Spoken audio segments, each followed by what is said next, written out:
Bien, monsieur l'ambassadeur d'Allemagne en France, cher Hans-Dieter Lucas, monsieur l'ambassadeur de France en Allemagne, cher François Delattre, monsieur le député, cher Frédéric Petit, monsieur le directeur général de Business France, monsieur le directeur pour l'Allemagne de Business France, chers collègues, mesdames et messieurs, au nom du président du Sénat, Gérard Larcher, qui ne peut être présent parmi nous ce matin, il me revient l'honneur de vous donner lecture du message qu'il a souhaité vous délivrer pour ce colloque économique international organisé en partenariat avec Business France consacré à l'Allemagne.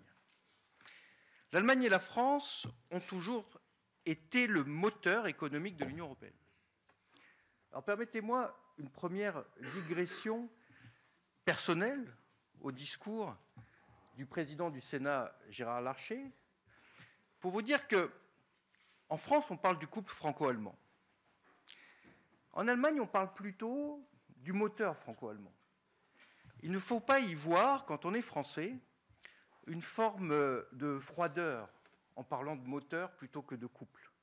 En réalité, pour l'Allemagne, pays leader mondial de la voiture premium, le moteur, c'est une vertu, c'est un motif de fierté, et en réalité, le terme de moteur porte des valeurs extrêmement positives aux yeux des Allemands. Et à travers cette distinction entre couple franco-allemand, moteur franco-allemand, en réalité, on dit beaucoup de ce qui parfois sont des incompréhensions mutuelles qu'il faut comprendre, apprendre, pour pouvoir mieux appréhender le voisin. Permettez-moi maintenant de revenir strictement au discours du président Gérard Larcher. Nos relations commerciales sont substantielles.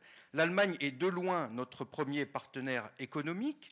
Les investissements croisés entre nos deux pays témoignent de la confiance réciproque des économies allemandes et françaises.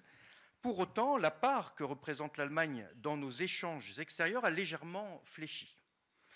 Cela laisse à penser que notre relation est forte. Nous pouvons encore la dynamiser en intensifiant nos investissements et en renforçant nos partenariats. C'est tout l'enjeu de ce forum et je me réjouis de voir que l'appétence est forte du côté de nos entreprises pour ce marché encore plein de belles promesses. Car les opportunités sont nombreuses pour les entreprises françaises. Avec un PIB de l'ordre de 3 900 milliards d'euros, l'Allemagne est la quatrième puissance économique mondiale, la première en Europe. Malgré les freins qui résultent de la guerre en Ukraine, son taux de croissance a été de 1,9% l'an passé, car il repose sur des fondamentaux solides. En particulier, une main-d'œuvre hautement qualifiée, notamment grâce à un système de formation professionnelle en alternance qui fait figure de modèle. L'économie allemande repose également sur une industrie tout à la fois ancienne et toujours à la pointe de l'innovation. Alors que la France cherche à réindustrialiser ses territoires, comment ne pas voir le potentiel que représente le tissu extrêmement dense d'entreprises de taille moyenne ou intermédiaire en Allemagne, le fameux Mittelstand, innovantes et souvent exportatrices. Parmi ces ETI, plusieurs sont des leaders mondiaux dans leur secteur. Les entreprises françaises doivent prendre encore davantage part au dynamisme de la recherche et du développement en Allemagne, pour former des partenariats européens dans des domaines majeurs tels que la santé, la transition environnementale ou encore la transition numérique et l'intelligence artificielle. Les liens entre la France et l'Allemagne, et notamment nos liens économiques, sont renforcés par une relation fertile entre le Sénat et le Bundesrat. J'ai moi-même des échanges fructueux avec mon homologue président du Bundesrat. Nous les partageons dans le cadre du triangle de Weimar avec le Sénat de Pologne. Le dynamisme de notre groupe d'amitié, dont une délégation importante doit se rendre prochainement en Allemagne pour la 21e session de travail commune avec le groupe d'amitié du Bundesrat, en témoigne.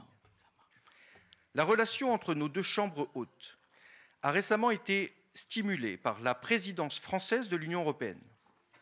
Son volet parlementaire a suscité de nombreuses rencontres entre les élus français et allemands.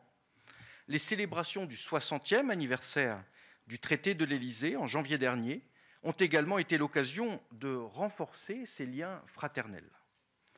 Le 22 janvier dernier, lorsque je me suis entretenu avec mon homologue du Bundesrat, nous avons réaffirmé notre volonté commune de renforcer encore davantage la coopération entre nos deux institutions, dans la continuité de notre rencontre de 2019. C'est pour ces raisons que le Sénat s'engage en organisant ce colloque aux côtés de Business France pour les intérêts économiques de nos deux pays et pour notre avenir commun. Aujourd'hui, c'est à nos entreprises françaises et allemandes de faire vivre ce partenariat stratégique franco-allemand.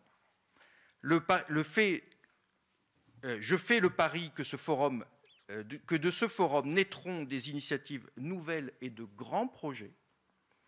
Je terminerai par une citation de la très germanophile Madame de Staël. Dans son ouvrage « De l'Allemagne », publié en 1813, elle écrivait « Le mérite des Allemands, c'est de bien remplir le temps.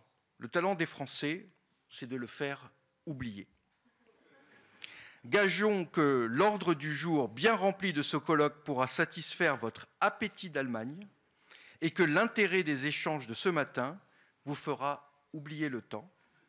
À tous, je souhaite de fructueux travaux. Je vous remercie.